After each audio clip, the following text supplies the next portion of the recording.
And we're back with our guests, and we're finding all about immigration and what is happening with immigration here in the Bronx. And one of the things that we were discussing is the DREAM Act and how some American students have complained because if they come to New York from another state, they're going to have to pay a high tuition. They're out-of-state students. Now, an illegal immigrant who is in New York, okay, and doesn't have to pay out-of-state tuition, or has, you know, if we give them a chance to pay in-state tuition, then the illegal immigrant student has a better deal than the American student coming from another state. You see what I'm saying? So that is the complaint that I have seen lodged by the anti-immigrant crowd. We cannot allow the DREAM Act because it will be not beneficial to Americans who want to change from one state to another. Why can't they say the truth?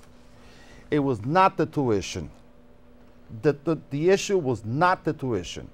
The truth is that American parents do not have a system to force their kids to go to college for at least 2 years. And now we're going to have a law, the DREAM Act, that's going to have a system that will force the parents to, you know, send the kids to college for 2 years. So now all of a sudden in 50 years, you're going to have educated aliens and dumb Americans? Interesting proposition. Mr. Chavez, tell me a little bit more about you and your family. Where did you come from? What's your nationality? I'm from Nicaragua. I was born in Nicaragua, and I actually left about 20 years ago. I actually crossed the border. Oh, so you came illegally? I came illegally, completely illegally. And how did you become legal? I was able to apply due to the fact of the political asylum. Back then, oh, so you're from Nicaragua? Yeah. And this is when the Sandinista war was going on. The Sandinista government was ruling, and by the age of 17, they will send you to war, and you have no option. You know, you will have to go for 2 years, and then you come back. You know, but you know, I was not planning on going to the war, and you know, it was, you know, a very. So you applied for political asylum, and you got it. Yes, I was able to get it, and that was about 20 years ago. And then I like he mentioned, you know, once they give you a green card, you think you're a citizen, and you're not. And there's a lot of doors that you cannot open because you're not a citizen. And unfortunately, you don't realize that, you know, unless, you know, you have some sort of education, and then you don't see it, you know. But eventually, you know, I was able to go to college, and you see there's a lot of jobs that you can apply if you're not a citizen, and eventually, you know, I decided that you know, it was. Did you do it by yourself, or the other members of your family also become citizens, or are they next? Well, actually, I did it. All my kids, they were born here. My wife just became. She just got her green card, and hopefully there's a waiting period. I believe is 3 years for her to become a citizen, but she already has in mind that she will do it. Mr. Rivera, tell me about Inmigración Hoy. What is that all about? You had a radio show, right? An immigration advice radio show. I was in the radio from 01 through 04. On Radio Única. Right. Okay.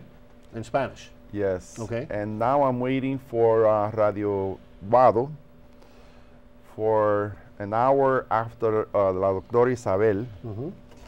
To see if I'm able to go right after her, like on a Wednesday, to put me back in the radio. And let me tell you, I used to do radio many years ago, and those shows, the immigration advice shows, are the most popular on Spanish radio because everybody, I mean, the calls that you get, it's like hundreds of calls. Yeah, but we're not getting enough. Let me say something.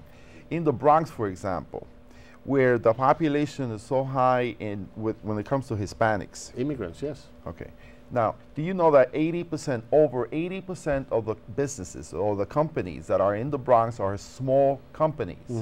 Now, if out of that 80%, say 10% filed applications in 2001 for their employees, in 2001, the application went out probably to the Department of Labor because it was supposed to go to the Department of Labor. But some file a petition. Why? Because the companies or the owners or the public were never told exactly how labor certification works. They don't know. So they were sending out the I-140 And those applications, those petitions were denied because it was not with the labor certification, step. Well, there's a lot of fly-by-night people giving Yes. advice on immigration. Unfortunately, People, yeah. you know, like anybody who's a notary public nowadays thinks that he can be. We find a lot of people like that. And they give terrible advice. But luckily, that INS or the government approved Section 1245.10. They're cracking down on that. No, 1245.10 is to help correct that problem. So to help people that made that mistake. So now people who made that mistake in the year 2001 are able to correct it in the year 2008. Yeah, I'll give you an example because as a reporter, I've done many stories on this kind of stuff. A while back, there was this rumor that Colombians in the United States were going to get the TPS. You'll never see it. They were, you know, You'll but never it see was it. a political movement that was trying at the time when the situation was really bad in Colombia and a lot of violence and so forth. They were trying to get TPS for Colombians. So what do these notary publics do?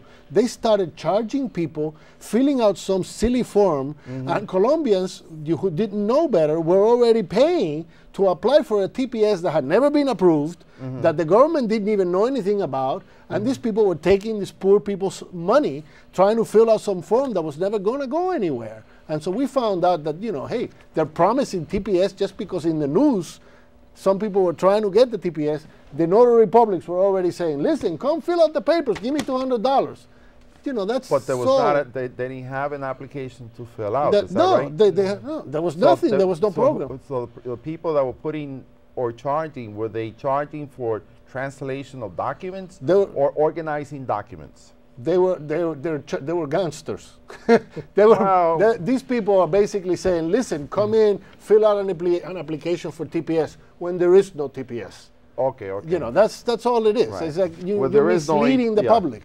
You're misleading the public. If you tell them, here's a program that you can come in, pay me, here's a program you can apply for, and the program is non-existent. Right, the 821 never became part of the TPS program for Colombia. At least there was a form.